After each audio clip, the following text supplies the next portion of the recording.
The corporatization of university, which has detracted attention away from non-bSTEM programs, is a trend that is increasingly evident across North America. Non-bSTEM programs are programs outside of business, science, technology, engineering, and math, namely the arts. Corporations are integrating themselves into university processes throughout the continent and have established influence in the hiring of senior administrators. As corporations become more active in the administration of universities, business models of management have fallen into favor. A lecture by political analyst Noam Chomsky seeks to discuss the trend in corporatization of university and the motives which lie behind it. Chomsky attributes this corporatization to neoliberal policies and the focus on extreme wealth and corporate power under which the minority makes significant gains while the majority stagnates. The neoliberal assault on education has led to utilizing cheap labor with limited rights, such as our graduate student teaching assistants, increased tuition payments and thus increased student debts, and an increase in highly paid administrative bodies. The university now resembles a business model where profit comes increasingly from financial manipulations. The corporate policies are geared toward short-term profit, and that reduces the concern for loyalty to a firm over a long stretch. These policies are meant to increase efficiency for the business, not the consumer, in this case the students. In the USA and in Canada, tuition fees are becoming increasingly high, with Ivy League schools costing tens of thousands of dollars out of the student's pocket. In Quebec, there was a recent student strike against the proposed increased tuition fees, which halted the proposal. A similar strike occurred in Mexico at UNAM when the government attempted to impose a tuition fee. The difference here is that higher education was free in Mexico. In 2011, professors at the Florida State University uncovered a document that essentially gave the Charles Koch Foundation, which is a branch of the multinational corporation Koch Industries Incorporated, power over many things, including administrative hiring practices within the university. Students and faculty protested when this came to light and voiced concern that the corruption and corporatization of education are not going unnoticed, and that they will continue to fight to take back their education. Corporatization is linked to the increasing attention to bSTEM programs within universities. The Chevron Energy Group is an excellent example of how bSTEM programs are receiving not only extensive funding, but also are the target of the corporate sponsors of education. Chevron has already donated $100 million, but have pledged an additional $30 million between 2013 and 2015 to support bSTEM education efforts nationwide. This demonstrates the current focus on bSTEM education. The future of non-bSTEM is grim when its programs are lacking the extra funding from corporate giants. These corporations posit that the new global economy demands a robust workforce, flush with know-how in science, technology, engineering, and math. That's why ensuring students today are qualified for the jobs of tomorrow is vital to our nation's future economic competitiveness. Thus, we can see that the corporatization of education and the focus on bSTEM is a trend that is taking hold across North America. Universities are becoming increasingly corporatized, and the corporate ideology lies in sync with bSTEM disciplines, as they are seen as necessary components for the maintenance of the global market economy, which will aid in the continuation of profitable business. As long as universities remain influenced by corporations, non-bSTEM programs will not receive the same attention or financing that bSTEM programs will.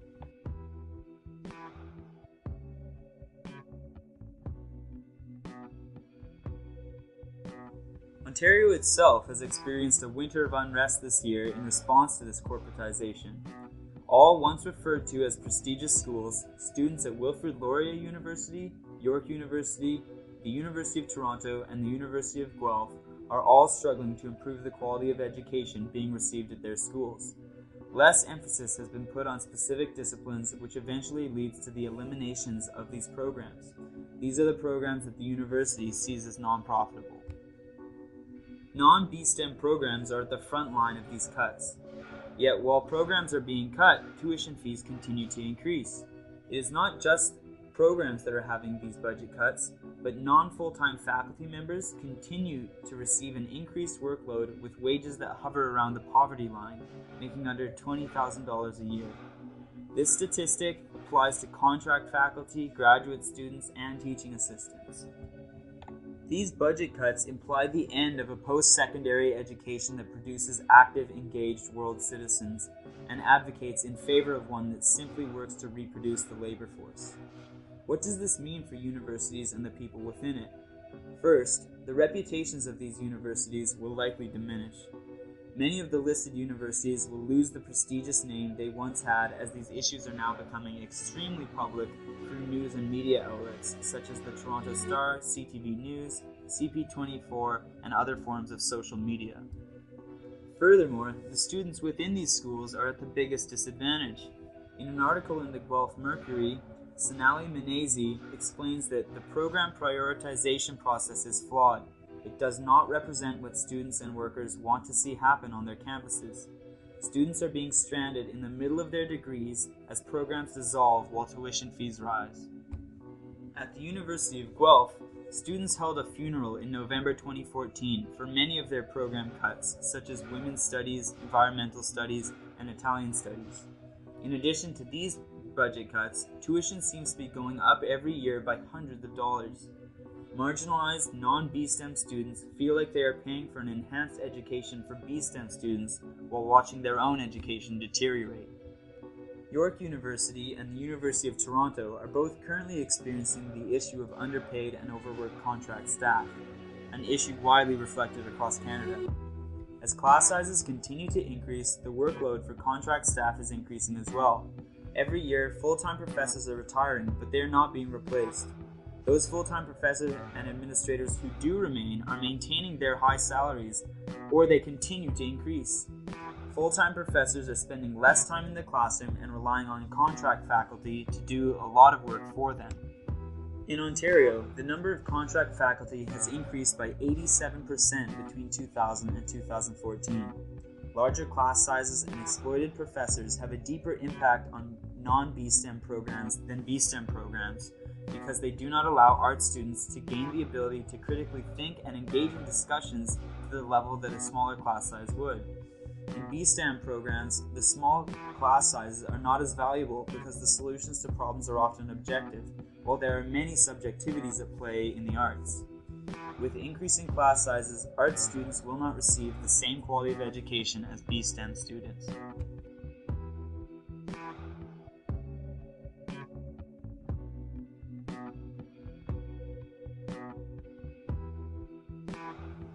This shift in emphasis to bSTEM came to the fore at Laurier this year.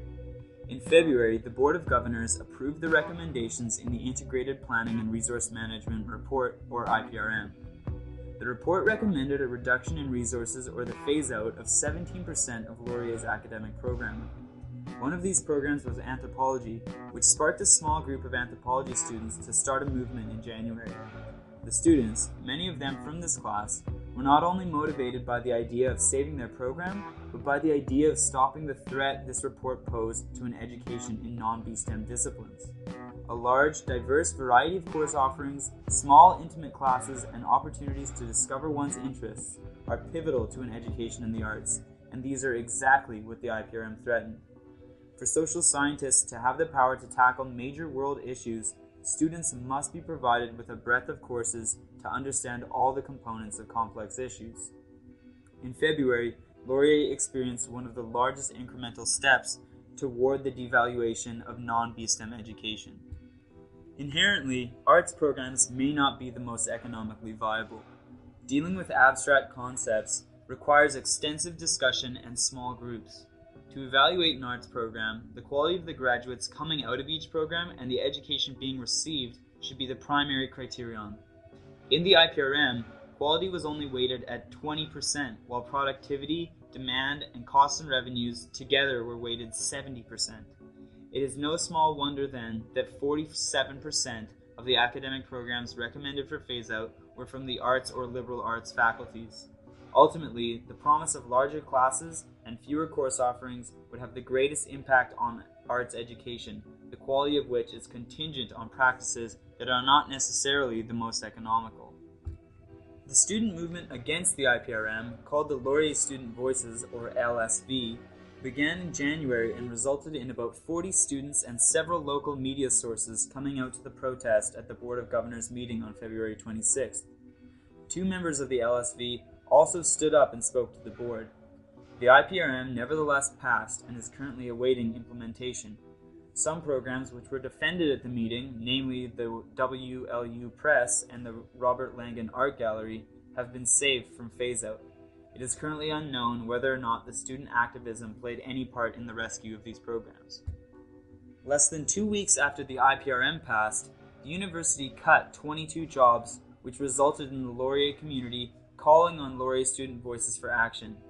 Many of these employees worked on the front line with students, and dismissing them 4 weeks before the end of the semester caused a serious disruption among the student body. These layoffs were a result of the 5% operating budget cuts Laurier will be implementing for the next 4 years and a projected $25 million deficit for the 2015-2016 academic year. More job cuts are to be expected in the coming years. One of the individuals let go was the manager of the Writing Center. Even though this is a service that is used by students from all faculties at both the undergraduate and graduate level, it will have the most significant effect on arts students. Writing is the cornerstone of any arts degree. Students must be able to communicate the nuances of complex ideas, and the Writing Center was a vital resource where students could seek out help in doing exactly that. Cutting 50% of the full-time Writing Center staff might save the university some money, but the educational ramifications of such a decision will have lasting negative effects. Our school's response to its projected financial crisis has been to replace it with an educational one. Laurier Student Voices rallied students together the day the cuts were announced and then covered the school in informational posters 2 days afterward. They were also able to call meetings with the Graduate Students Association and the Students' Union with the hope that these groups would be able to prevent the senior administration from making further cuts to vital programming. The biggest problem Laurier Student Voices has faced in trying to find common ground with these groups was the difference in ideology. By our very nature, art students generally stand farther left on the political spectrum, while many leaders of student government adhere to the right. For movements to become more successful, issues will have to be presented in ways that sideline politics. While it has yet to produce any tangible results, student advocacy has put the pressure on the senior administration to adhere to the needs of its students. Through media coverage, petitions, social media, active protest, and discussion, Laurier Student Voices has worked to keep administrative powers in check and has successfully mobilized other factions of the student body to reclaim their agency over the quality of education they are receiving. In arts programs, students study systems of power and how hegemony can be overcome through simple awareness. Laurier students have applied the knowledge that they have gained from studying the arts in order to save arts education itself, and they will likely have to continue doing so under the neoliberal paradigm. Talks have begun to open up between Laurier Student Voices, the Students' Union, and the president of the university himself. Laurier Student Voices is currently in the process of establishing itself as a formal lobby group that has frontline contact with the Students' Union and administration. Moving forward, the group hopes to become powerful agents of social change and student advocacy on campus, the absence of which had left a void in campus culture for the past decade. The future of arts at Laurier depends on continued and active student advocacy.